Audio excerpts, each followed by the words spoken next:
Ez dakit agian ez zaite tokatzen, baina egon dira horre galdera interesante pare bat, eta, bueno, Alesek ondo erantzun ditu, baina nik gehituko nioke zerbait gehiago. Hain zuzen ere Euskaltzaindiaren papera, bueno, Alesek aipatu du Resurrección Mariazkoaren izandako harremana, baina ondoren ikusten dut eta horrekin lotuko nuke, ni dakidana behintzat,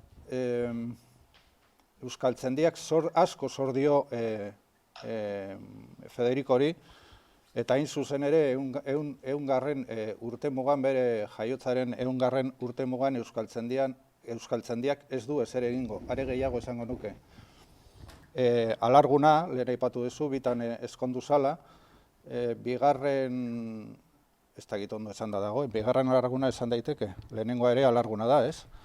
Bigarren alarguna belgiarra dana, duela 6-7 bat hilabete Euskaltzaindiarekin harremanetan jarri zen idatzi bat kaleratzeko bere ehungarren urtemugan, eta oraindik ez du erantzuna jaso.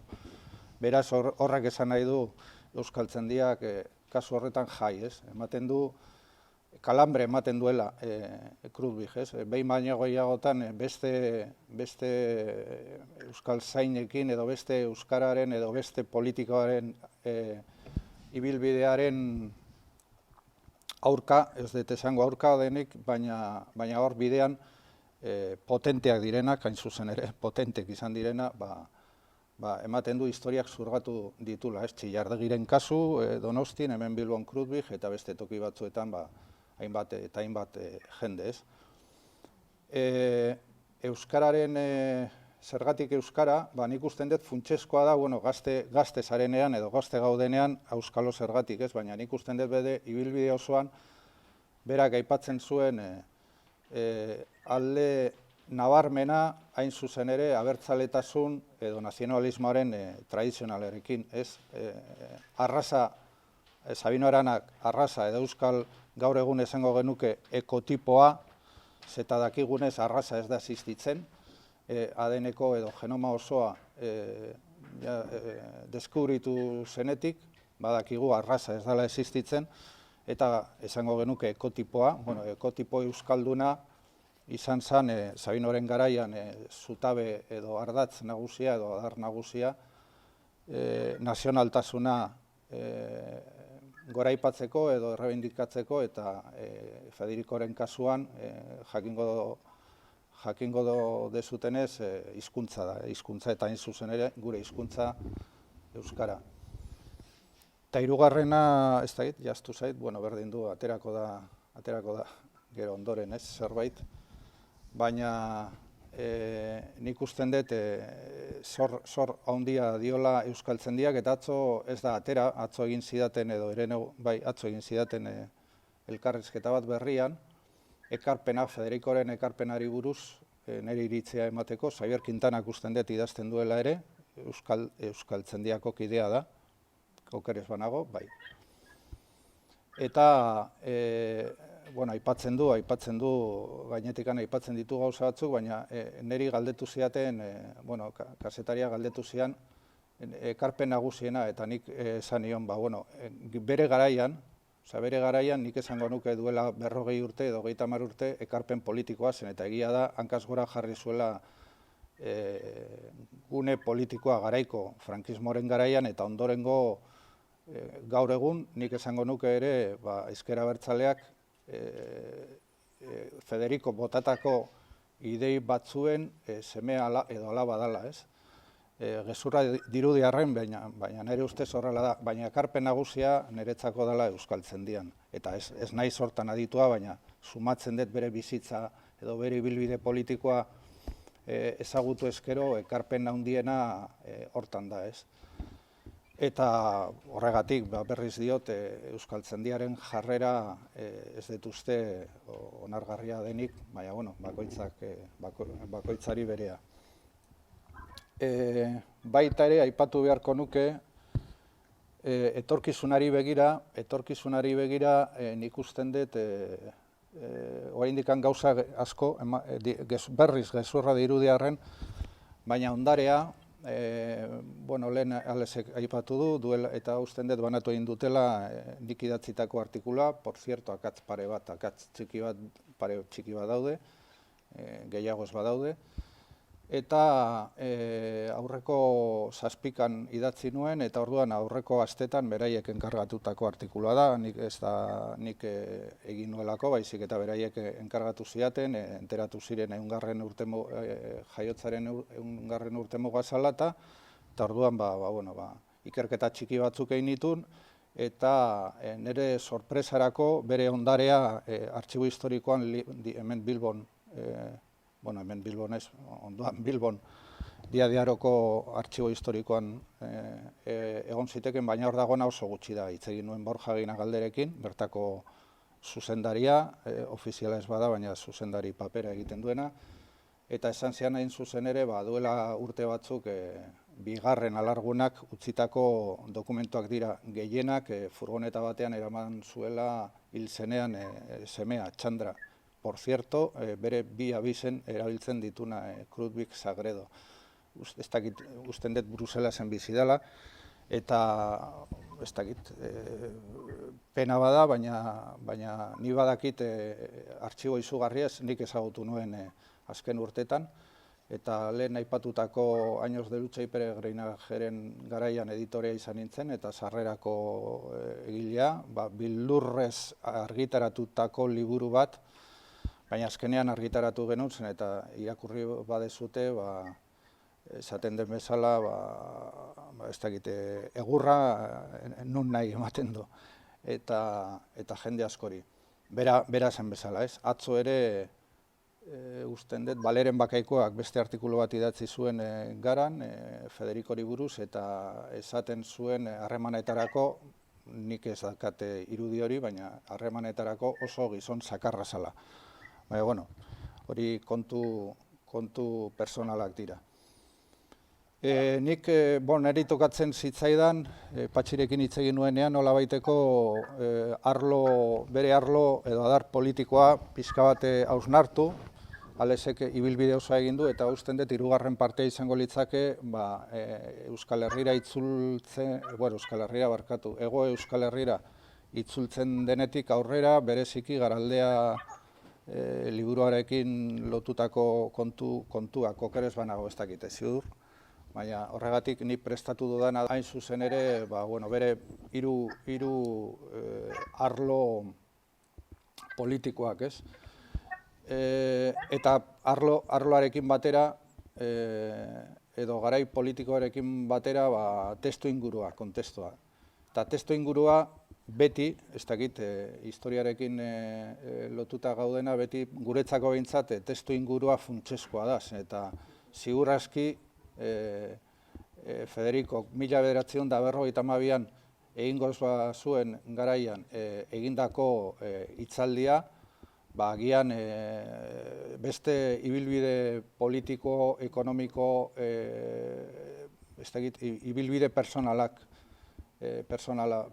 bat egingo luke ez, eta ez politikoa, baina tokatu zitzaion erbestean testu inguru batean, ez bakarrik Euskal Herrikoa edo Europakoa, baina baizik eta nazio edo mundu artekoa, eta orduan Federiko egin zuen edo izan zen testu inguru horren beste seme bat, ez. Kasualidadea, bizitza kasualidez beteta dago, eta kasualidadez tokatu zitzaiona. Bera jaio zen testu inguru horretan, Alesek aipatu du gerra garaian, berak, edo gerra piztu zenean, berak 15 urte zitula, eta familiarekin juntzala esenera. Aita, por cierto, fabrika edo konpaini erraldoi batean egiten zuen garaian Europako laugarrena Krupp izenekoa ziur aski entzun dezute dokumentaletan, zen eta izan zen Hitlerren enpresarik potentena gerra egiteko. Askotan hori zalantza bat sortu zaizen eta artxibo polizialetan azaltzen dira batzutan, deitzen diote Federiko semeari, aita Friedrich, aita ere Federiko, baina judutarra zala. baina judutarra izateko eta fabrika horretan eta 30 ez dakit egia izango den, baina hori biografia, Federikoren biografia idatziko dutenentzat izango litzake. Eta handikan jun ziren hilabete batzuk ezenera, eta jun ziren Portugalera, eta Portugalen fatxak edo matxinatuak Bilbon sartu bezain pronto, hain zuzen ere 37ko ekainan itzuli ziren, zeta, lehen ez deta aipatu, baina Euskaltzaindiaren garaikoa eta urte horietako Federikoren garaiak hausnartzeko badago tesi doktorala marabila bat dana, Anton Uhartek egindakoa, Euskaltzaindiaren urte horietako gora berak, baina hain zuzen ere Federikori tesi doktoral horretan dedikatzen dio zati handi bat, baina ondoren idatzi du Federikoren biografia eta Federikoren bibliografia ere bai. Lan oso ederrak eta usten dut, nik konsultatu ditut, edo konsultatu nituen bere garaian bibliotekan, ere etxe ondoan dagoen biblioteka batean, baina usten dut gaur egun egon daitezkela sarean, 3, bai bibliografia, biografia, Anton Uharterena eta tesi doktorala UPV-en egin zuelako, UPV-ko tesi doktoral guztiak edo gehienak sarean daude. Testu ingurua oso latza esan nahi dut, deportatu pila bat, deportatua baino gehiago erbestera jun zirenak, gaur egun kalkulatzen da gutxi gora bera garaiko populazioaren herenak ihes egin zuela, horrek ematen digu tragediaren tamaina bat, baita ere ume asko jun ziren, 40.000 inguru, horrek esan nahi du, iaia belaunaldiaren beste herena bat, ekarriko bagenituzke datu horiek gaur egun gora izugarriak izango dira, beste toki batzuetan ematen direnak, esate baterako Sirian edolako tokietan. Eta baita ere, espetxeratuak, lehen aipatu du, Pako Etxeberriarekin aritu naizela azken urte horretan Aranzadin, eta guk berreskuratu ditugu 60.000 inguru kartzelako espedienteak. Horrek esan nahi du, Euskaldunena bakarrik, horrek esan nahi du, egoera oso latza.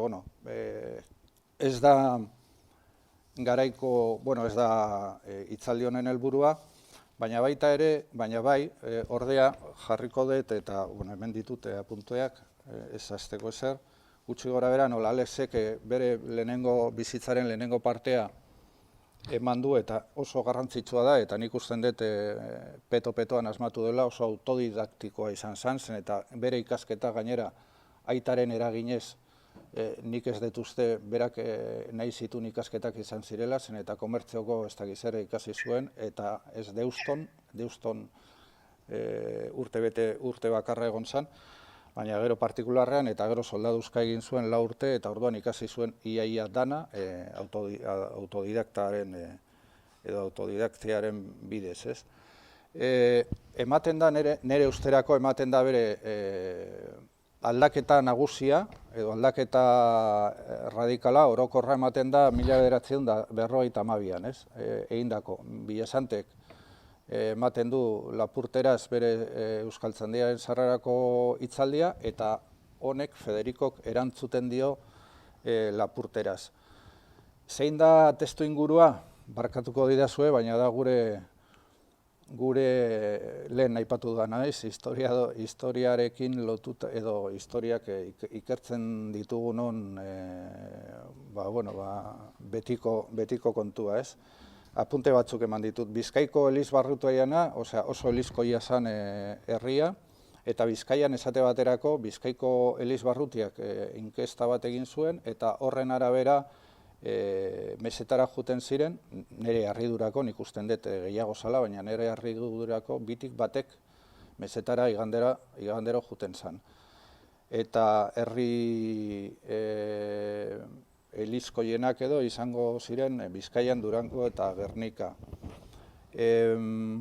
Genaro Riestra zen garaiko gobernadore zibila, ziurazki frankismoren garaian gogorrena, horrek esan nahi du umek esango luketena, gaiztoena, gaizkile esatearren, eta garai horretan Bilboko udalak partekatzen zituzten 7 falangistak, 2 karlistak eta bata Alfonsinoa, 10 tenentziak ziren. Garai horretan errazinamendua bertan bera, beraz 16 urte eta gero, edo 15 urte eta gero, emakumeen egoera ez da inoiz aipatu, baina nire seme batek esango zuen bezala, flipatu nindun bere garaian, patriarkala hitza Baskonian irakurtzen dela, patriarkala, gaur egun gizarte patriarkala, inkluso heteropatriarkala entzutea nahiko ohikoa da, baina garaian gizarte patriarkala entzutea, naiz eta Federico ez izan, nola esango nukenik ez izan feminismoaren abanguardia bat edo lakoa, feminismoaren aldeko idatziak inoiz ez zituen idatzi, baina hitz batzuk asmatu egin zituen, baina beste hitz batzuek ere Euskal Herrirako berak erabiltzen zuen, ez dut esango lehenengo aldiz, baina bai harriduraz, ez. Sartu zen lehenengo emakume bat Espainia osoan administrazio kontseilu batean, enpresa batena, Consuelo Ampuero, Consuelo Ampuero zuen ezer, gero Barela Generalaren emaztea zalako, Falange, eta gero suertatu zana, honen atxiloketaren agindua, 3 hilabete lehenago ihes egin zuen, egin eta gero, ez dakit enteratu zan, eta polizia juntzan bere etxera, eta egun batzuk lehenago Donibane Eloitzeneko Euskaldun, hain historia luze duen Euskaldun ostatuan, Donibane Eloitzeneko Euskaldun ostatuan zegoen, eta hori, oker ez banago, martxoan izan zan, bai, diskursoa, hitzaldia, Euskaltzaindiaren hitzaldia, hor adituak hor zaudete, berdin du, baina epaiketa izan zen abuztuan, eta epaiketan 25 urteko zigorra ezarri zioten. Nahiz eta eskaera 6 urtekoa izan, baina 25 urteko espedientea, gaur egun nola artxibo historikoa, hemen Bilbon dago, La Gaceta del Norte zegoen tokian, ez dakit ze kalea den hori, bai gobernador zibilaren eta guardia zibilaren eta poliziaren artxiboak duela 4 urtetik edo bertan daude, edo 5 urte, eta agian nik ez dut konsultatu, baina nahi badezute apuntatu, 279/1952 da bere espediente osoa.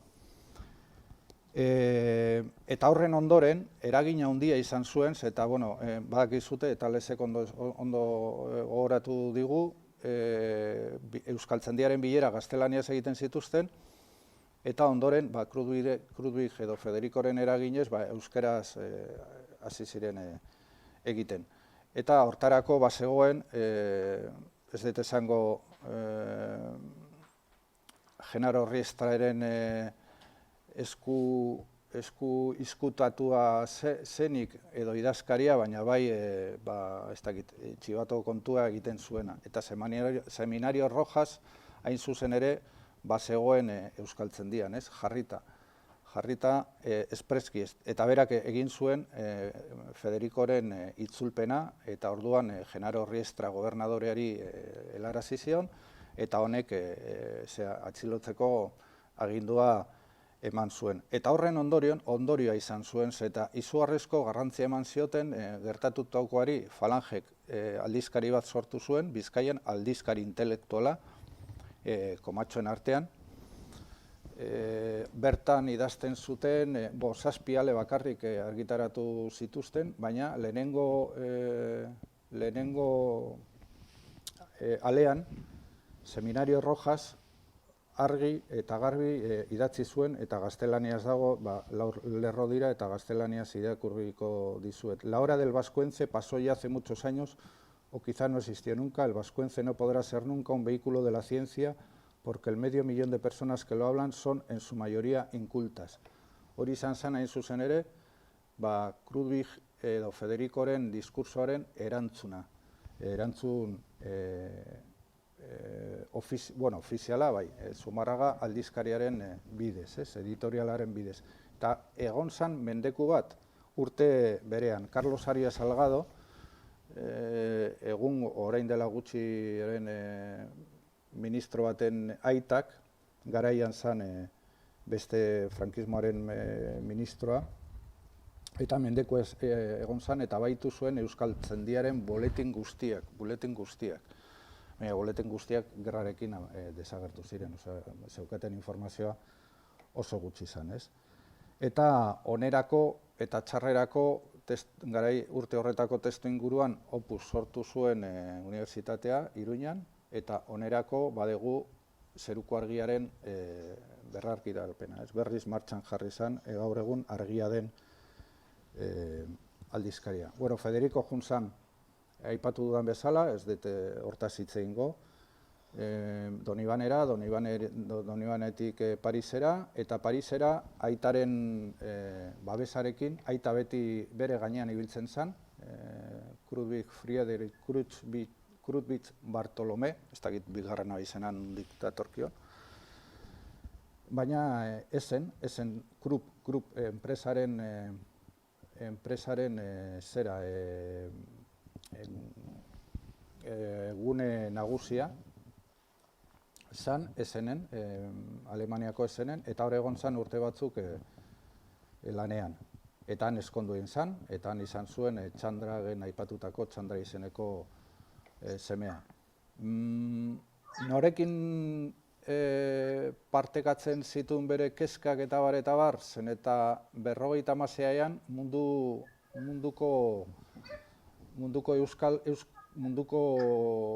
Euskal nola biltzar nagusia edo nola deitzen zioten, Kongreso Mundial Basko dolako zerbait, egin zen, eta orduan, bera parte hartu zuen. Eta 60ean, eta hor da nire artikulun akatz bat, 60ean ja iparraldean zegoen, ez? Bueno, 1960ean, eta hortan badaude pasarte batzuk, sortzen du, nik usten dut, garai horretan, influentzia gehien eragiten diona da Marlegaz, dudari gabe, Baskoniaren horri aldetan Marlegazen eragina, batzutan oso nabarmena da, bereziki bukaeran, komunari buruz, Euskal komunari buruz hitz egiten duenean, edo gaur egun poliamorreri buruz hitz egiten, esango genuke gaur egungo garaian hitza esan erabiltzen, hitz egiten duenean, eta halakotan ikusten dut Marlegazen. Marlegazekin saiatzen da sortzen talde bat, ez dakit, fantasmagoriko bat, okorez banago KLM edo KLM, Krudwig, Legaz eta Mingolarra, lehen Pako Mingolarra Venezuelatik ihes egin zuen gerra garaian eta Venezuelatik etorritako iheslari batekin, ez? 60ean itzultzen da Euskal Herrira, baina ipar Euskal Herrira, gogoratu behar da, 25 urteko zigorra ezarri ziotela. Beraz, kokatzen da, lehenengo etxea da, Juanjo Etxabe eta Gurtzane Arregi, 77an edo 18an okerez banago, Batallon Basko Espainola atunteotu batean Gurtzane Arregik hiltzen dute, eta Juanjo Etxabe, etaren historiaren kide mitiko bat, ez, izan zala. Eta Legazekin harremanetan, eta baita ere Iker Gaiaztegirekin, bereziki Iker Gaiaztegirekin. Iker Gaiaztegirekin inoiz ez dakit, ez dut lortu, baina lau berekin osatutako talde bat sortzen du, B. Baina ez dakit norbaitek jakingo balu, gero bukeran esplikatuko baliguke, eskertuko nioke, ez?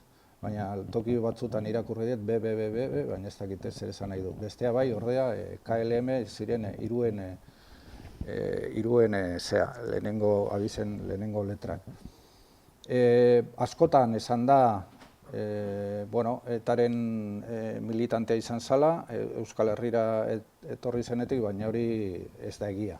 Ez dut esango gezurra denik, baina egia ez da behintzat. Nik uste nuen eta usten dut zerbait 77an sortu zala, etan, idatzi nuen 7 artikulan, baina hitzaldi hau prestatzerakoan ohartu naiz urte bat lehenago, 76an hain zuzen ere, Biltzar Tipirako txosten bat egiten du, eskatzen diot, esan nahi dut, etako zuzendaritza txostentxo bat, 13 orrialdeko txostentxo bat eskatzen diotela, eta berak egiten du, beraz militantea da, ez? Orduan, idazten du, dakigunez, eta Aleseko eta dituna, nik usten dut funtsezko, nik aipatuko nituzke, lau lan potoloak, gero banan-bana sartuko naiz bakoitzean, Baskonia, 1973, nazionalismo revoluzionario, ez du berak sinatzen, baizik eta, baina berea da, 1975an, eta urte bat beranduago, Brankan, 2 kapitulotan La Cuestión Vasca. Ez dakit Josu Labinek euskaratu egin duela, edo euskaratzeko asmoa zuela, edo ez dakit. La Cuestión Vasca. Eta gero, 77an, urte bat beranduago etako militantea izatez, egiten du iaia lan guztiak. Bosgarren asanbladaren 2. parterako Getarian, Gipuzkoako Getarian, egingo den txosten nagusia. Informe txosten berdea deitzen dioten, lehenengo Jose Antonio Etxebarrietak egindakoa, Txabiren anaiak egindako txostentxo bat bi zatiaren artean, eta txosten berdearen errabisatua edo egindakoa da berea. Eta 5. asanbladan, nik usten dut, 5. asanbladaren bigarren zati horretan ideologikoki egindako ekarpen guztiak bereak dira, ez? Ordea, antolakuntzan ez. 3 horiek edo 4 horiek izango dira bere ibilbide politikoaren ekarpen nagusienak. Zer gertatuko da, Baskonia idazten duenean, bai etaren aldetik eta bereziki jeltzaleen aldetik izugarrizko, ez dut esango haserrea, baina kritika zorrotza, oso bitxia da, zen eta nik ezagutu nuen Federico azken urtetan, eta tipo atsegina iduritu zitzaidan, eta horregatik Balerek atzo esaten zuenean, Baleren bakaikoak esaten zuenean, nahiko traketxa eta oso, ez dakit zeitza erabili dudan lehen, baina sakarra zala harremanetarako, nik ez dute horrela ikusi, eta hitz egiten gainera, Txillardegiren bizilaguna izan naiz urte askotan, eta seme alabaen laguna ere, eta Txillardegiren etxean bizi izan zen, eta Txillardegi kritikatu zuen garaian Federico, Baskoniaren gatik, eta Federikok ere Txillardegik oso esaten zion, demokrata kristau demokrata zala, elizkoiak eta bar, baina gero, motzean, elkarrekin, seme alabek izugarrizko irudia dute Federikoz, ezberdina idazterakoan eta harremanetarako ematen zuen gizon ideologikoa izaten zenean oso sakona eta lagun gutxiekin, eta ordez gero harremanetarako oso harreman zabalak zituen zen, eta Baskonian ere PNV-ko askok kritikatzen ditu, eta ordea beraiekin iparraldean harremanak zituen horiekin, ez? Aldez aurretik nik esango nuke bere lerroak edo bere ibilbideak edo aldez aurretiko ibilbideak miristen dituenak dira Eli Gallastegirenak, alde batetik, gudari, Irlandan garai batean erbesteratua, eta gero Manuel Irujo gezurra dirudiarren, usten dut 3. aldiz esan dudala, baina Manuel Irujo miristen duen eta egur, Baskonia irakurri badezute, seguro baietz, egurra bereziki agirreri ematen dio egur asko, Jose Antonio Agirre lehendakariari egur asko, agirreños, esaten du. Los seguidores de Aguirre son agirreños, baina Manuel Irujori ondo kokatzen dio eta esaten dio, putada bat egiten diote Espainiako Errepublikako ministroa jartzen eta berak ez zuela nahi eta beti ematen du harreman ona. Eta, bueno, Baskoniaren eraginez badakizute Frantziak espulsatu egingo zuela, ez? Baskoniarekin ikusten dut funtsezkoa nik aipatu ditut bost adar, antiklerikalismoa, biztan da, antiimperialismoa, garaian oso ausarta izan zen, eta garaian berezik PNV-ek, baina baita ere PSOE-ek estatu batuetako zerbitzuekin kolaboratzen zuten, gerra hotzaren poderioz, eta estatu batuen aurkako parrafo luzeak daude Baskonian, ez? Gero, PNV-ren erresponsabilidadea, euskara ardatz nagusia, nazionaltasuna aldarrikatzeko, eta borroka armatua. Ez borroka armatua, frankismoaren edo antifascismoaren adar balitz, baizik eta nazio askapenerako tresna bezala, ez? Bueno, zazpizati ditu eta, bueno, hor daudez. Begira, hemen neukan apuntatuta, Txillardegik esaten dio, orain dela 20 mendeko egoera gaurko abiaburu politikotzat hartzen eskizofreniatzat hartuko litzateke. Eta hauze gertatu zitzaion Krubigi, Baskoniaren kritika egiten dio, eta gero elkarrekin egongo dira bizitzen, eta Alesek esan duen bezala, Branka aldizkaria, ez dakit zenbat, bueno, eta sartu arte, bien artean egiten dute Branka Bruselasen, ez? Asmatzen dute, ez da marxista, nik ez dut esango marxista denik Baskonia, naiz eta gero, ez dakit, duela gutxi del Burgok esaten zuen, idazten zuen, bueno, lehenengo marxistak eta, aipatzen du Lenin, noizean behin, aipatzen du, baina ez da batere marxista liburua, eta nik esango nuke marxista baino gehiago anarkista da, ez? Anarkista dela. Marlegasen eskua oso nabarmen eretzako, eta aipatzekotan, aipatzen du, behin baino gehiagotan, Proudhon anarkisten buruetako bat, ez? Buruetako ideologiko bat. Eta nik usten dut gero ibilbidea edo ibilbide ideologikoa norekin edo zerekin nik lotuko nuke garaiko jagirekin.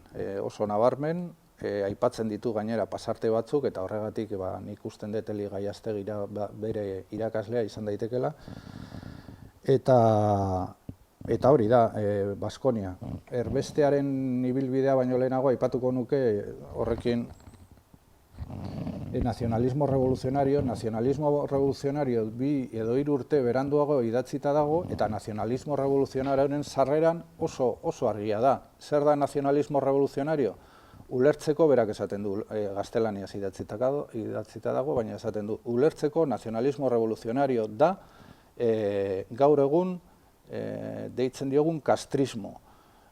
Kubako iraultza berria da, alderdi komunista sortu berria da, eta ordu berak, ez dakit, liluratuta gelditzen da Kubako iraultzalekin, nire ustez behintzat. Eta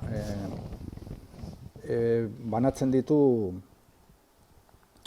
ditu lau zatitan. Bueno, aipatu dut kastrismo eta orain bururatu zait, zeta nahiz eta Krubig zan bezala, Federico zan bezala. Aipatzen du kastrismo, beraz alderdi komunista, eta bar, baina behin baino gehiagotan aipatzen du Bakunin. Ematen du kontraesan potentea dela, aipatzea, baina, bueno, irakurle amorratua denez, orduan kontraesanak, edo, bueno, agian ez dira kontraesanak, iturri ezberdinak izan daitezkela, ez?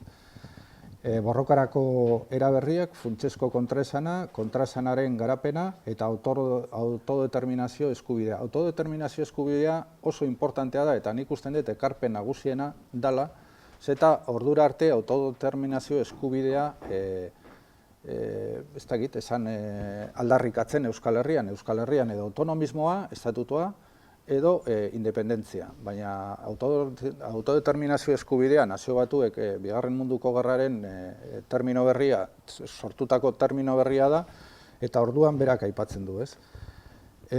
Nik usten dut, hiru lanen artean dala, nazioarteko, garaiko nazioarteko ideologoren ekarpenik, garaian dauden ideologoen ekarpen nagusienak, ez? Hor oso nabarmena da, eta berak aipatzen du, ez dakit, arrokeriarekin esango nukenik aipatzen du, atera behar da erbestera irakurtzeko, zen eta ikusteko munduan segertatzen den, zen eta Euskal Herria frankismoaren peto-petoan ezin da ezer irakurri, ez dago telebistarik, edo egunkari bakarra, eta orduan atera behar da.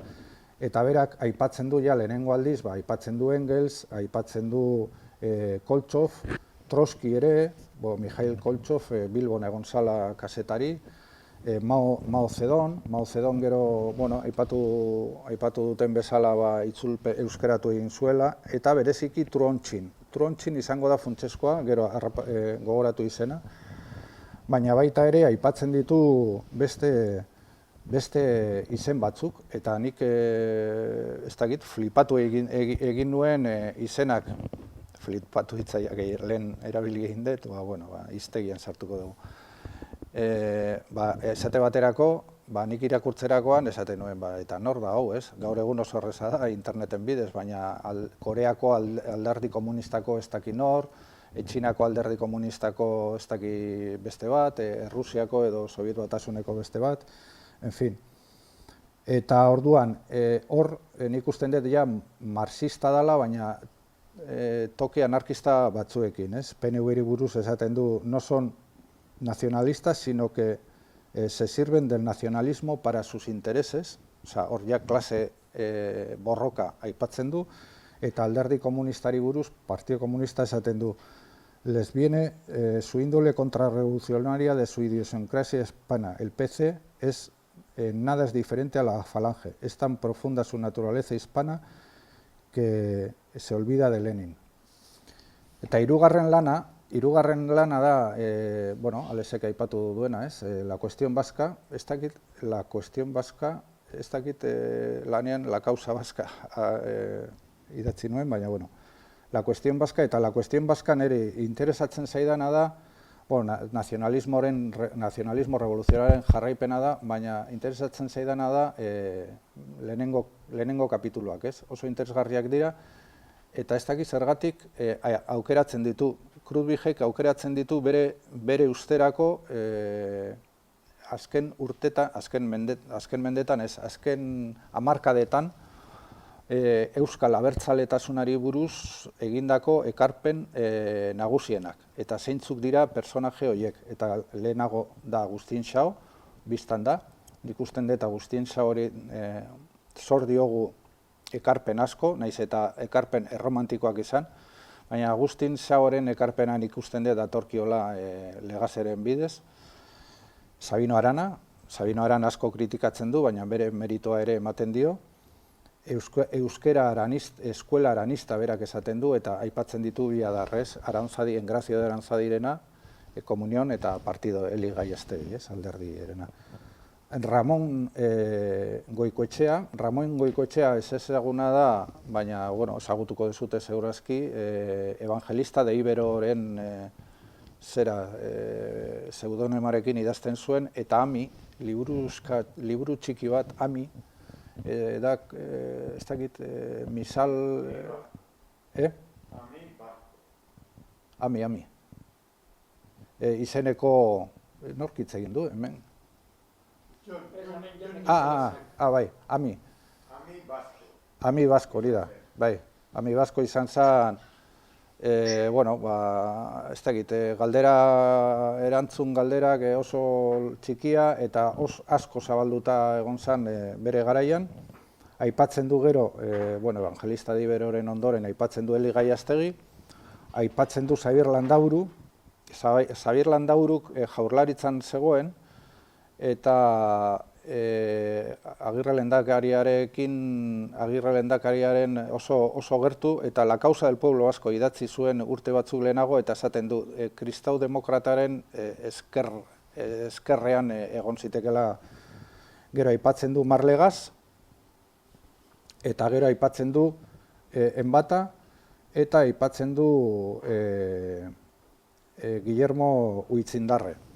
Zein da, erbestean zegoen, Caracasen zegoen bat, Manifiesto de Caracas, 1960an argitaratutako Manifiesto de Caracas. Manifiesto de Caracas ez du ezer berririk esaten duena da, hain zuzen ere, Irujoren bidea. Agian luzegia da, baina minuto batean esplikatzen dut. Bigarren Munduko Gerraren hasieran, alderdi jeltzalean bi adar talka egiten dute, bi adarrek talka egiten dute. Bata da Agirrerena, kolaborazioa egin behar da Espainiako Errepublikarekin, eta Irujorena. Irujo dago, Agirre dago Berlinen eskutatua, eta gero azalduko da Suedian, eta ondoren Estatu Batuetan. Eta orduan, garai horretako lehendakariaren papera egiten du Manuel Irujo. Manuel Irujo Londresen dago, eta sortzen du Euskal Kontseilu Nagusia. Eta Euskal Kontseilu Nagusia, zazpi probintzietako edo herrialdeko osatutako nazioa, Nafarroa barne eta bar, eta Agirre ordez, erkidegoko hiru probintziarekin, eta orduan talka egiten dute, eta Agirre agertzen denean Estatu Batuetan, egurra ematen dio, edo belarritik tira egiten dio Irujori, Irujo sekundario izango da garai horretatik aurrera. Eta orduan, Guillermo honek, Manifiesto de Caracasekin egiten duena da Irujoren papera, eta honek esaten du, Federikok esaten du, funtsezkoa dela.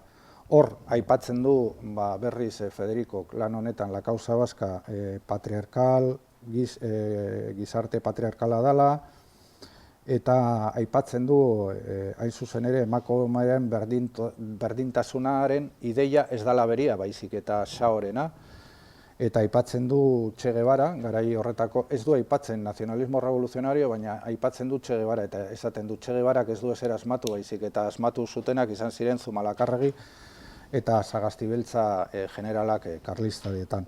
Antolakuntza eta abar, ez?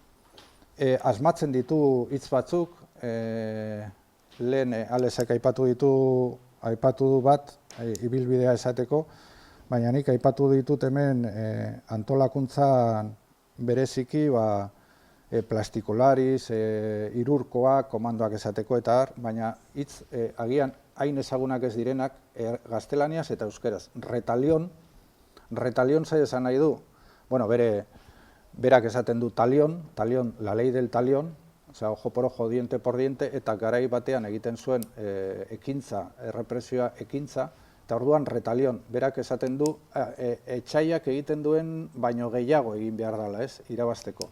Eta orduan hitz hori erabiltzen du ere itzul kursiban, itzul da berak egindako proiektu bat, agian proiektu martziano bat, baina berak egindakoa da. Berak esaten du, bai Lautadan eta bai Nafarroko herriberan daudela basamortu handiak, eta orduan erbestean edo exilioan, lehen ez deta aipatu, exiliora gerra garaian 150.000 euskaldun ihes egin zuten, horietako gehienak itzuli ziren, baina 60. hamarkadan oraindik 13.000 euskaldun erbestean bizi ziren, gerra garaitik. Eta orduan itzul hortarako eta aurreko belaunaldietako jendea itzultzeko, itzul kanpaina bat osatu behar zala. Eta beste bat, hau Marlegazeren eraginez segurazki, Eliberri, nik ez dakit nondik ez naiz hizkuntzalaria, baina Eliberri komuna esateko, Euskal Herria komunez beteta, Eliberriz beteta egon beharko zala, eta orduan hitz hori asmatzen du, Euskal Herria izango litzake, estatu gabeko, anarkistatzat jotzen du bere burua. Eta gero, datorkio, 76an, bere ibilbidea, oso azkar esplikatuko dizuet, bere ibilbidea, bere ibilbide erbestera joaten denetik,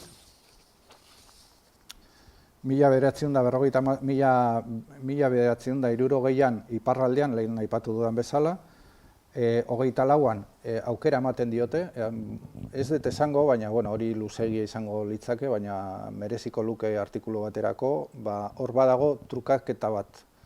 OAS, Organización Armada Secreta, Argeliaren independentziaren aurkako Frantzian eta Argelian sortutako talde bat, gordeleku dute Espainian eta bereziki Hego Euskal Herrian. Badute Gipuzkoan eta Nafarroan ekintza batzuk egiten dituzte Frantzian eta baita ere Ipar Euskal Herrian eta gordetzen dira Donostian eta beste hainbat tokitan. Orduan negoziaketa badago eta orduan OASeko militante guzti horiek Frankok atxilotzen ditu eta deportatzen ditu Kanarias uhartetara eta alta Krudwig eta ondoren Krudwig eta gero Eneko Irigarai, Julen Madariaga, Txillardegi eta ez bako nola da bestea, Manol, baina ondoren, baina lehenago dago Leunda ere atxilotzen dute eta horren truke espulsatzen dute Frantziatik. Hor negoziaketa badago, baina oso ikertzeko garaia da, ez? Horregatik espulsatzen dute, eta Krudwigek esaten duena liburuan ez da espulsatzeko edo erbesteratzeko, Marlegasek eta beste batzuk antzeko gauzak idatzi dituzte, ez? Bera juten da Flandriara, Anberesera eta Anberesetik Bruselasera. Eta ondoren itzultzen da klandestinidadean lehen aipatu dudan bezala 76an. Ze gertatzen zaio 60. hamarkadan? Emakume batek fitxatzen du eta erakunderako.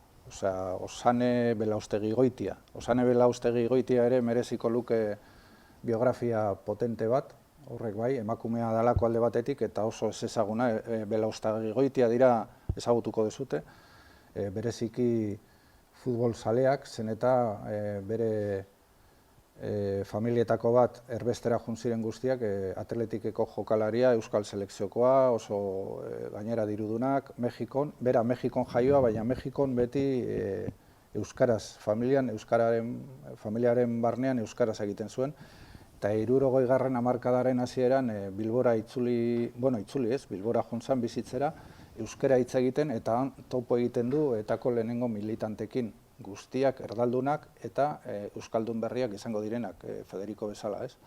Federico ez zuen ezagutzen garai horretan Bilbon, baina bai Txillardegi, bai Albizu, bai Benito del Valle eta Eneko Irigarai ere euskaldun berria, etako sortzaile guztiekin. Gero jungo da, handikan jungo da, lehen aipatu da ere, 5. asanblada eta gero jungo da Bruselasera itzuliko da. Hor zuzendaritzan 8 oso bitxia da, eta usten dut 67an berak izango ditu 46, oso gazteak dira guztiak, Txabi Etxebarrieta 20 urte ditu. Eta bera 46, izan ziteken guztien aita edo aitona, ia. 46 urte eta zuzendaritza, hor dago zuzendaritza horretan Juancho Etxabe, Beltza, Xabier Bareño eta Beltza bizirik daude, Edur Arregi ere dago, Txabi Etxebarrieta, Elko Dana, Jokin Gorostidi eta aipatu dudan bezala, lehen Juanjo Etxabe. Ziur naiz, bera talde horren zaharrena izango litzake. Eta bera itzultzen da Bruselasera, nahiz eta biltzar tipian egon. Bruselasetik hizkuntzan asko menperatzen ditulako, mugitzen dute Alemaniara, armak erostera, Argeliara, Romara, bera juntzan Romara ere, eta Roman egon zan Roma eta Argeliaren artean 6 bat urte, berriz Miarritzera itzuli arte. Eta Argelian, ez naiz Argeliako ibilbidea, kontaktu asko, momentu horretan Argelen hiriburuan han dago Eneko Irigarai, 74an ere erbesteratua, eta Eneko Irigaraiekin oso harreman estua. Nik usten dut, Años de Peregrinación y Lucha liburuan, egurra protagonista guztiei bati izan ezik, eta hain zuzen ere Eneko Irigarai. Eneko Irigaraien oso laguna da. Oso laguna da, eta oso ondo hitz egiten du Eneko Irigarai buruz bere liburuan. Eta aipatu dana, Bruselasen etan sartzen da 76an ikusten dut, 70an Roman dago, eta lehen aipatu da, norbaitek gehiago jakin nahi badu, duela hilabete batzuk argitaratu nuen liburu bat txertoarekin, El proceso de Burgos, 50 años después edolako zerbait, eta dedikatzen diot nik kapitulo oso bat Kruzbigeri, bera parte hartu zuelako, alezek esan duen bezala, negoziaketetan, eta nik usten dut bere papera funtseskoa, bere rola funtseskoa izan zala. Eta ara nun, eta bera Años de Peregrinación y Lucha, bere biografia politikoan oso gutxi aipatzen du pasarte horiek, oso gutxi aipatzen ditu, baina ordea Irujoren artxiboetan gutun guztiak daude, eta horrek esan nahi du, naiz eta ideologikoki ados ez egon Irujorekin, baina harreman oso estua zuen zen, eta Irujoren artxiboan azaldu dira, hain zuzen ere, berak eta Willy Brandt garai horretako Alemaniako kanzillerren idazkariarekin izandako bilkurak, ez? Baskoniari buruz esan behar nuen zerbait, baina ez dakit merezi duen, baina gutxi gora bera,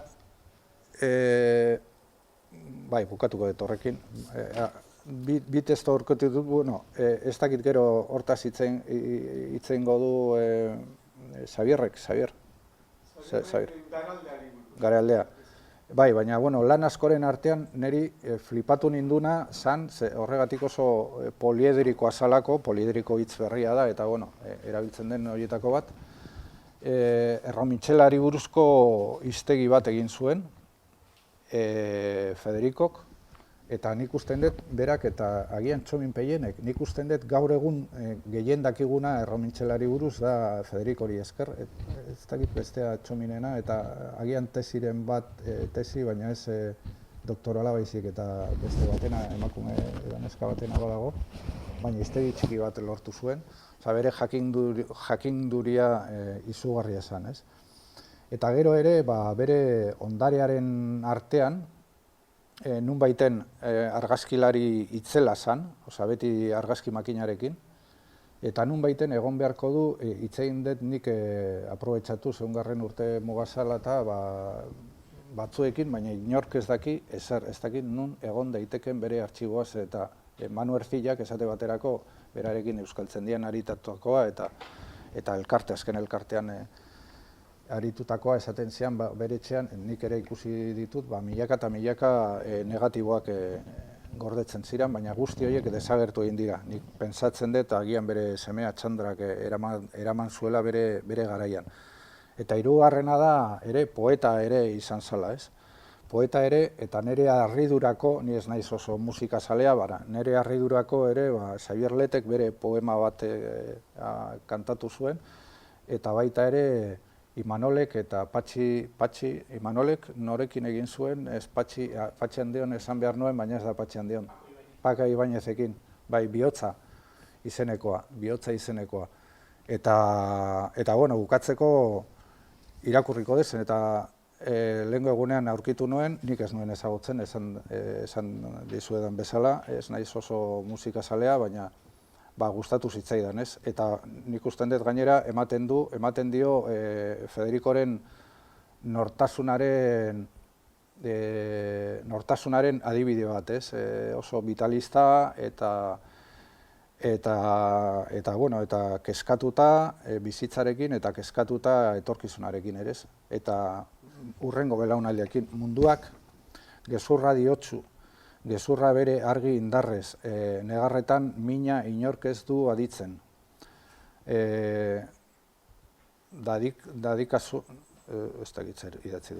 Dadikasun mina isilik negarzazu munduak haundituko du eta inork ere lagun etxaizu egingo inork erre ez esan. Zoriak behin zutaz parre egin nahi baleza eragotzi jozu barruko penak hil.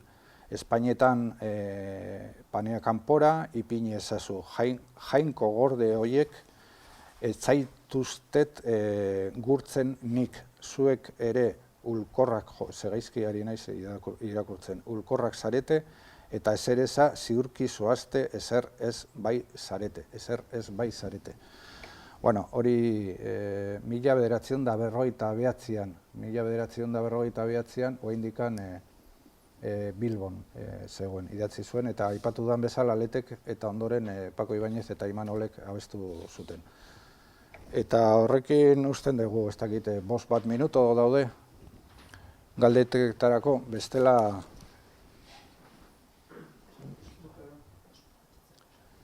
Patxi.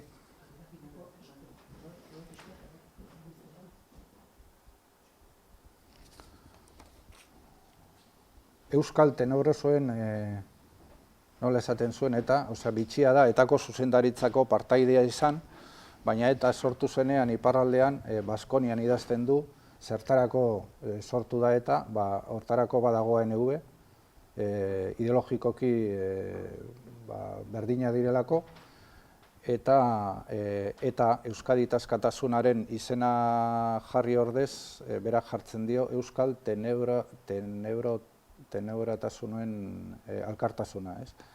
Eta parra egiten du, ekin garaitik ateratzen dituzte ikasketarako 20 bat lan, foruak, ez dakiz zer, eta seguritateko neurriak, eta oso bitxiak dira. Eta orduan berak parra egiten du, esaten du, horrekin ez goaz inora, edo ez doaz inoraz, eta bera ez du bere burua ikusten etaren barnean, baina gero, handikan 7 edo 5 urtetara, eta arren zuzendaritzan. Ez dute esan, baina gero pizkanaka kanpoan bizi delako, nik usten dut 71erako, 12erako ez du loturarik izanen zera etarekin. Galdera nahi duen eskia altxan esedez. Entzuteko...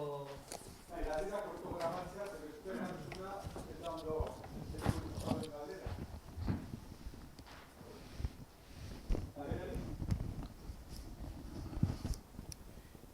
Nik badukat bat, Baskonia liburuari buruz pizka bat 2 minututan, ez? Eragin handia ukizuen zergatik, zer da bere ekarpena? Euskal Herriko lehenengo historia liburua, edo zelan definituko zenuke, hori galdetzen dute Baskonia eta jende askok ez du irakurri. Nik usten dut irakurri behar dela, nik irakurri dut usten dut 4. aldiz, eta beti aurkitzen duzu zerbait berria. Oso, ez dut esango oso liburu martziana denik, baina pasarte batzuk ematen du Utopia Tomas Mororen liburutik hartutakoa, komunarena, esate baterako, baina pasarte ekonomikoa izugarri ona da, eta gaur egun indarra handikoa nik esaten nuen, nondikan hartu ditu datu guzti horiek, eta erbestean ez egoen internet ez ezer, baina badago 7 herrialdetako irakurketa ekonomiko itzela, oso ona, enpresaz enpresa, enpresaren balantzea eta bar. Gero, nabaritzen dela asko irakurri duela eta landu egin duela, uste dut urtebete batean idatzi zuela, eta hori ere niretzako da izugarria, eta liburua, ez dakit zenbat karakter izango ditu, baina 1.000.000 bat karakter gutxienez izango ditu. Badakigu gero liburutara pasatzerakoan, 700 orrialde, 600 orrialde izan daitezkela, baina karakter asko ditu. Eta gero, askotan suertatzen den bezala, ez? La Voz de Espainian eta El Españolen azaldu ziren artikulu batzuk, eta orduan irakurketa guztiak dira, jendeak ez du irakurri baizik, eta irakurri du La Voz de España garai horretan, La Voz de España da Donostiako falangisten egunkaria, eta El Español da beste horren beste, baina Madrilen sortutako. Eta orduan baina nik usten dut badutela, eta berak sinatzen du, dakigunez, Sarrail Leihartzaren goitizenarekin, baina berehala esaten dute, bera dela, ez? Eta orduan ikusten dut gogo handia diotela ihes egin dutenetik, eta 10 urte lehenago da, eta ihes egin du, 25 urteko zigorra eta bar, eta berehala enteratzen direnean zertan den, edo nork egin duen eta zer kontatzen du, orduan kritikak itzelak dira. Eta ni ez nago ados, esate baterako Felix Azurmendik esaten duenarekin. Felix Azurmendi, liburu hau, Baskonia hau da, azken edizioa garak usten dut atera zuela, duela gutxi, baina gutxi ez dakit diren 10 urte edo 15 bat urte. Eta gehiago izango da, eta Felix Azurmendi agian ez da gara, agian da egin, ez naiz goratzen. Hemen jarriko du, berdin du. Baina Felix Azurmendik esaten du, bere garaikidea dela, eta ez zuen inork irakurtzen. Nik Baskonia liburua agian irakurri nuen 18-17 urtekin. Nik usten dut gure garaiko mito bat izan zala.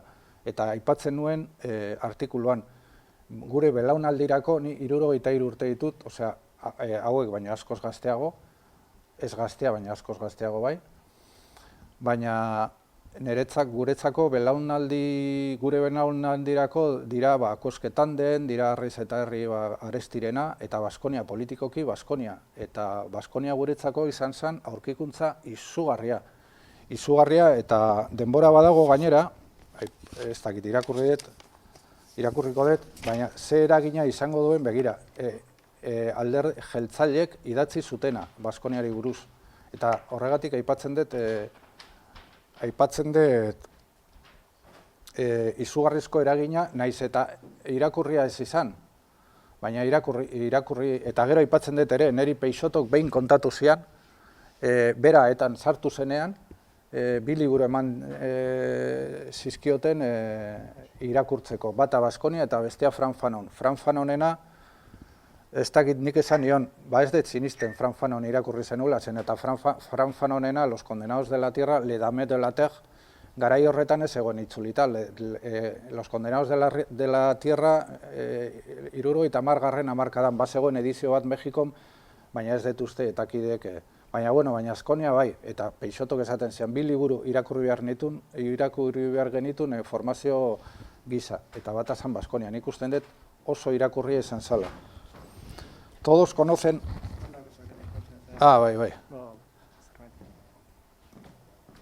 Bai, eta mapa, hortan badu arrazoia, Felix Azurmendik esaten duenean, Baskonian azaltzen den mapa, ikaratu egin zuen nolabait ulertzeko etxaiak, ez?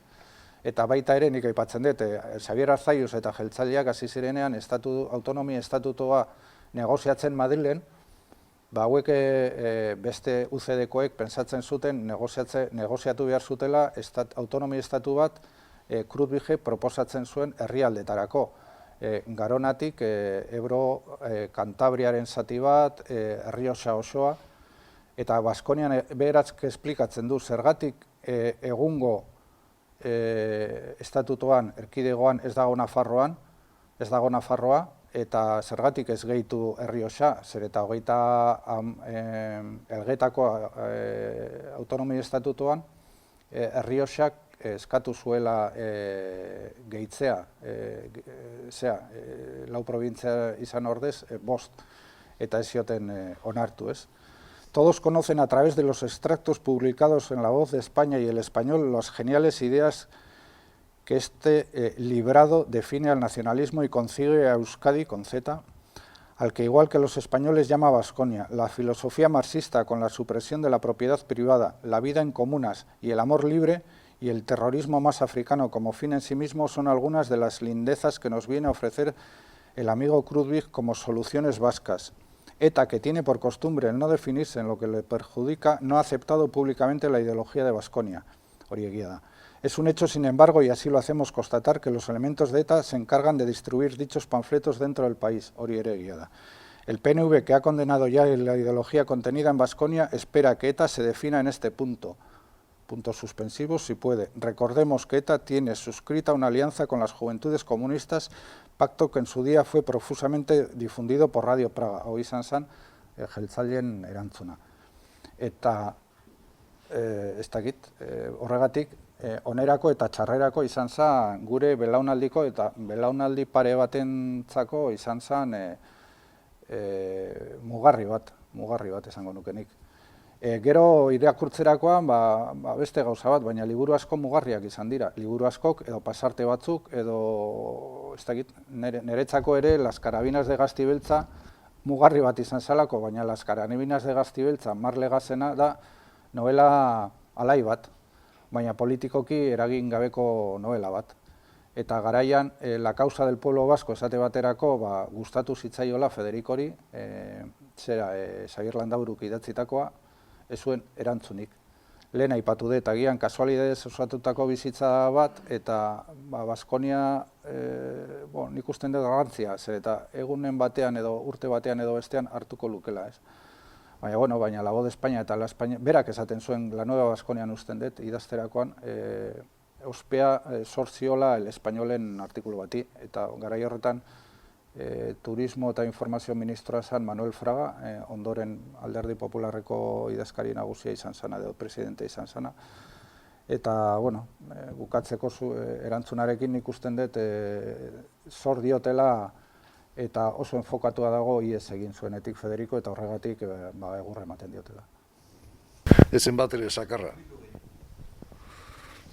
Nik ezagutu nuen lehenengo aldia Garaldea aurkeztu zuenean, niretzako ere Garaldea izan zen marabila bat, baina gero ja 20 urte edo 30 urte ondoren irakurrita, zalantzak ditu. Por cierto, Atlantida ere aipatzen du ez Garaldean, baizik eta Baskonian ere Atlantida aipatzen du, beraz, Atlantidaren kontzeptua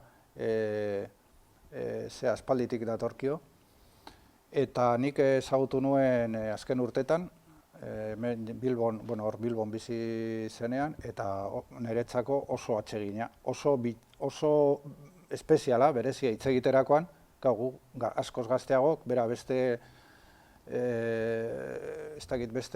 hizkera bat erabiltzen zuen, eta bar, eta orduan, guretzako ere miresmen handiarekin ikusten genuen Federico, eta orduan, harreman ez oso parekatua, baina atsegina zen. Horregatik, harritu ninduen atzo Baleren Bakaikoaren artikulua irakurri nuenean, sakarra zala esaten zuenean. Nik ez... Sakartzen zen gabezi asko zituelako, eta horren ondorioz oso urduri jartzen zalako. Askotan jateko horik ere zuen izaten, eta horren ondorioz sakartu egiten zen, baina beraz sakarra etzen. Bat ere zainera.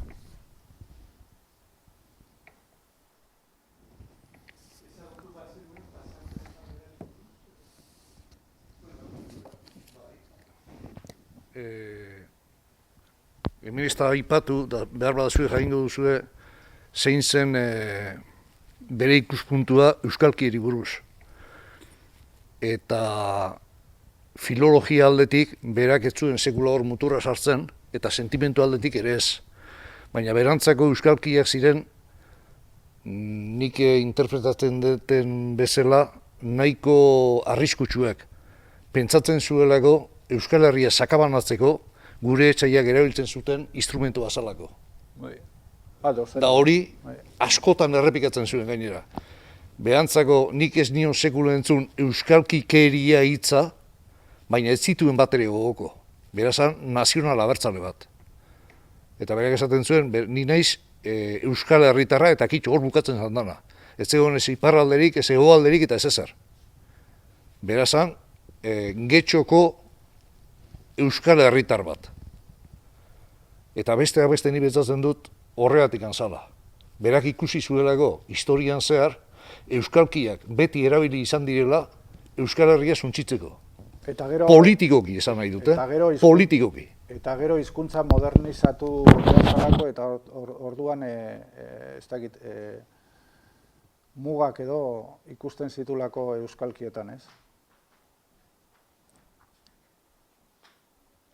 Urten da gaia hori zakarkeriarena bizpairutan, eta nik ez naman pertsonalki ezagutu, nire gurasoek bai, nik ez du gogoratzen igual, egongo nintzen igual kalean, baina bueno, eta gaurtuko ebe, baina ni ez nintzen konturatu. Eta nik entzun dudana bai da, bueno, nik nire garaian ezautu dut idatzietan. Eta niri idatzietan bai iruditzen jat nahikotxu zakarra edo mespretsukor esango dut. Berak aristokrazia eta astokraziaren artean daukan desbardintasun horretan eta bere aurkari edo ez dakit, aberkideak dira azken batetan, ez? Baina hoiei buruz hitz egitean, bai nabaritzen do, nik ez daukat bereziki gogoko edo gustoko hori.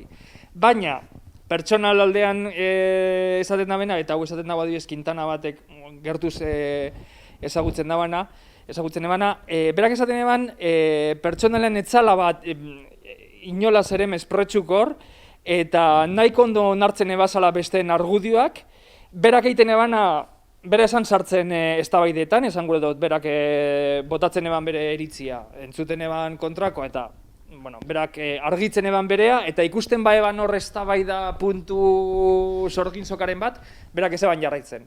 Zimaz, errespetatzen eban eta usten eban, ezta? Ordu nik egiaz hori pertsonaiaren gana hurbiltzean gustoko izan eban. Idazkietan ikusteik ezu pizkatxoa dela nire gustarko pizkatxoa zakarra, baina gero pertsonan oso begrinondiko pertsona zala, eta etzala sarten horre, ni harinago, ni gorago, nik hori gustoko izan eban. Besterik gabe. Ez, idatzietan pixkat zakarra, ez, idatzietan oso zakarra. Baskoniaren hasieran, lehenengo orrialdetan, esaten du Leizaola lehendakaria dela garai horretan, Agirreren ondorengoa, eta Leizaola beste herri batean belaunaldikoz jarriko zutela eta tiroz hilko zutela. Merezi...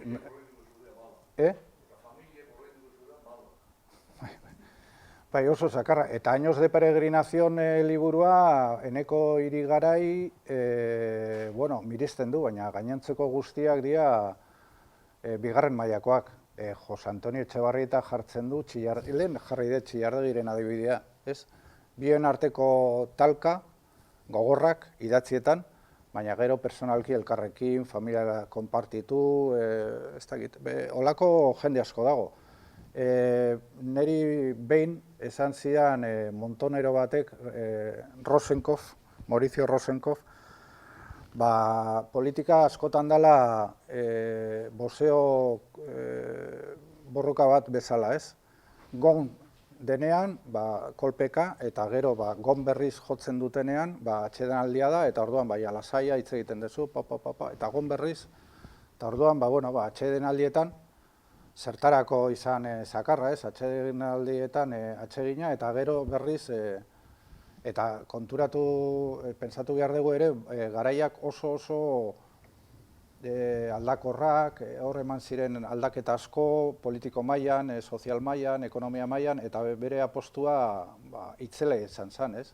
Berari esker, lehen aipatu dut, hitz egin behar nuela, baina denbora gutxi trontxin izan zen Biennaneko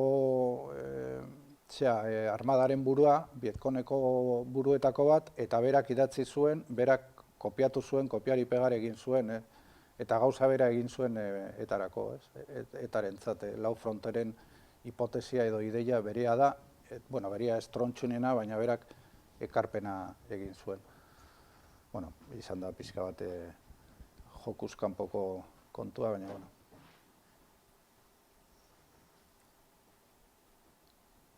Bai, nik, ez da, pertsonalki bere ezautzeko aukera izan duen, gutxitan, liburuak sinatzeko azokaren baten edola, eta gero beste hitzaldi bat uste eman zula Ibarko udaletxean Jon Miranderi buruz, eta oso tratu honekoa irutizitzaidan, ez? Zakarraren kontzeptua, ez dakit oso eztabaidagarria da, polemikoa bai, erabiltzen zituen hitzak inpaktanteak ziren. Osea, zuk bat iretzen badiezu kabernikola ero txusma, gaur egun garrazia egiten digute. Baina garai hartan hori, esan inberra zeon, balorea bat zeukala tola. bai batzuk kontatu dutena da, estilo aldetik oso traketxa zela. Hainbeste ideia zeuzkan, eta halako arrapaladan idazteko itura zeukanez, zuzendu inbehar izaten zizkiotela. Eta esate baterako, Juan Mari Bandres, Eluiarren ibilitakoa eta gero Eusko Alderdi Jeltzaleen eta hola, ez da, bere eskuetatik pasa izan ziren bere testuak, eta esatezun oso traketxa zela idazten. Eta batzutan errepikatu zitula ideia berdinak beste modu batera, baina hor, ez dakite, uholde bat bezalakoa zela, osea, ideia torrente bat, eta horrek pixkat eramatezula azkarregi idaztera, eta hola ez. Baina, bueno, ez dakit, gero, Balerenen artikulua aipatu dezu, guk zerbait dakigu hortaz, eta ez dakit, Josebak igual beto esplikatuko dizu. Uste dut esaten duela pixkat zakarra zela, osea, ez du hain radikal jartzen, ez? Ez dakit, nabardurak dira, hori azken batean oso personala da, eta bakoitzak ikusten duen. Zerbait zakarra, ez dakit, olako zerbait, guk eskuetatik erabiligu artikulua eta horregatik diogu, Ni jaso nuen, jake hortan gaude, eta bueno, etxean egongo bagina bezala gauden, ni jaso nuen Años de Peregrinación y Lucha originala. Eta zegoen, osea, erdia baino gehiago, marraztua, eta txatua, ezabatua, gero idatzia, oso gaizki idatzita, hori bakarrik zuzendu egin dut, eta gu jaso genuen originala bildurrez, osea, guzten dut handikan hil eta 6 urtera edo 7 urtera, eta bildurrez egon ginen, zer ikutu, zer ez ikutu, eta karo, berak esan zigun, nahi dezuna egin horrekin hor zeukan, eta ni beti zalantza izan dut, agian beste originalaren bat nun baiten egon daiteken. Segurazkiz, eta karo, idazteko erraztasuna, baina zuk esan dezun bezala, ni bakarrik original bat, besteak editoren gandik pasatu ondoren, ez dakit nola atera dien, baina Años de Peregrinación y Lucha oso gaizki idatzitako testua da, testua zan. Nik ezagutu nuenian, era batera edo bestera, politikoki, bai behar zela zakarra izan. Zeratik, espainolitua zeuden gainean. Gainean zeuden dana zapusteko, dana apurtzeko. Eta hor, norbait egon beharra zegoen, makiliari eusteko. Eta makila hori momentu batian bere izan zen. Zuk esaten duzunean, garai batian etako militantiak eta hola Baskonia erabiltzen zutela katoi bezala, hori hola da. Baina besteak besterik ez zegoelako, eta makila bakarra berazalako.